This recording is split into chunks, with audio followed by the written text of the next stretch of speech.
کے خلاف ہیں جو جوتیاں چاٹتے ہیں، ہم اس سیاست کے خلاف ہیں جو اپنا ضمیر بیچ دیتے ہیں۔ ہم محمد رسول پر پہرا دینے کے لیے ہر چیز قربان کرنے کو تیار ہیں، پھر وہ کوئی بھی نیتا ہو میں اس کی جوتی اٹھانے کو تیار ہوں۔ ہاں، یہ میں دنیا داروں کی بات نہیں کر رہا، لیکن جو میرے نبی پاک پر اپنا سب قربان کرنے کو تیار ہوا، ہمارا تاج ہے، وہ ہماری عزت ہے۔ عزیزان گرامی، آج کے استقامت کا جذبہ تمہارے اندر آ جائے، عورتیں بھی ہیں مرد بھی ہیں۔ میں آپ کو بتاتا ہوں، اسلام کی سب سے پہلی شہیدہ، سب سے پہلے جن کی شہادت ہوئی وہ کون تھی؟ حضرت سیدہ سمیہ۔ ان کا کام کیا تھا؟ لوگ ویسے ہی مسلمان ہو جاتے تھے، مکہ والے حضرت سمیہ سے بڑے پریشان تھے، وہ غریب تھی لیکن حضور پاک صلی اللہ علیہ وسلم کی محبت میں وارفتہ تھی۔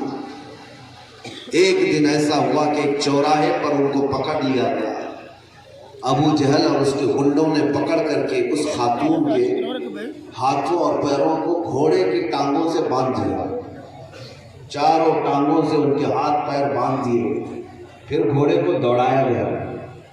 گھوڑا جب دوڑتا تھا تو ان کی ہڈیاں کھسکتی تھی، جسم ایک ایک ہڈی ٹوٹ جاتی تھی، لیکن میرے عزیزوں استقامت کا جذبہ دیکھو، اس وقت بھی ان کی زبان پر تھا اللہ ایک ہے، اللہ ایک ہے۔ کفار مارتے تھے، یہاں تک کہ گھوڑے کو دوڑاتے دوڑاتے مین چوراہے پر لایا ابو جہل، اور ان کی شرمگاہ پر تیر مار کر انہیں شہید کر دیا۔ یہ اسلام کی پہلی شہیدہ ہے، ہماری ہزاروں گردنیں اس خاتون کے قدم پر قربان، اس لیے کہ انہوں نے زندگی کے عیش و عشرت کو نہیں دیکھا، انہوں نے عظمت اسلام کو پہلے دیکھا۔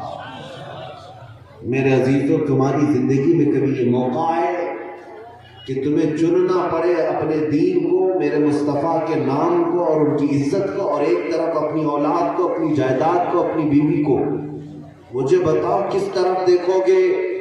اگر اپنی اولاد، اپنی جائیداد اور اپنی بیویوں کی طرف دیکھتے رہ گئے تو پھر وہ وقت آئے گا کہ تمہاری آنکھوں کے سامنے ہی ان کی عزتیں لوٹ لی جائیں گی اور تمہیں کچھ کرنے کی طاقت نہیں رہے گی، تم کچھ نہ کر سکو گے۔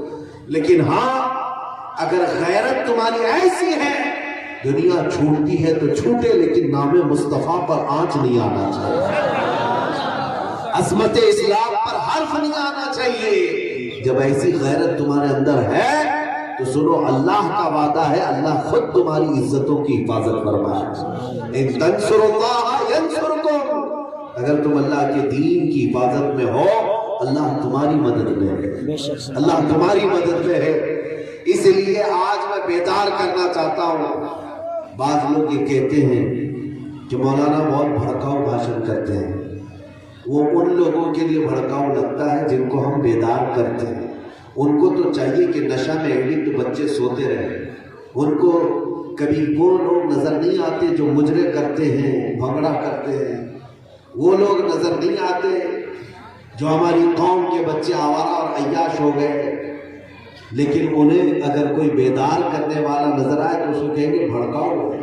یاد رکھو، تمہاری سرٹیفکیٹ کی مجھے ضرورت نہیں ہے، تمہارے کلین چٹ دینے کی مجھے ضرورت نہیں ہے، جو میرے مصطفیٰ کی شریعت ہے وہ میں آخری سانس تک بولتا رہوں گا، آخری سانس تک بولتا رہوں گا۔ لیکن میں آپ سب کو یہ بات بمانگے دہل کہہ کر کے جانا چاہتا ہوں، جیو تو شیر کی طرح جیو۔ 100 سالہ گیدڑ کی زندگی سے ایک دن کی شیر کی زندگی بہتر ہے۔ بے شک بے شک۔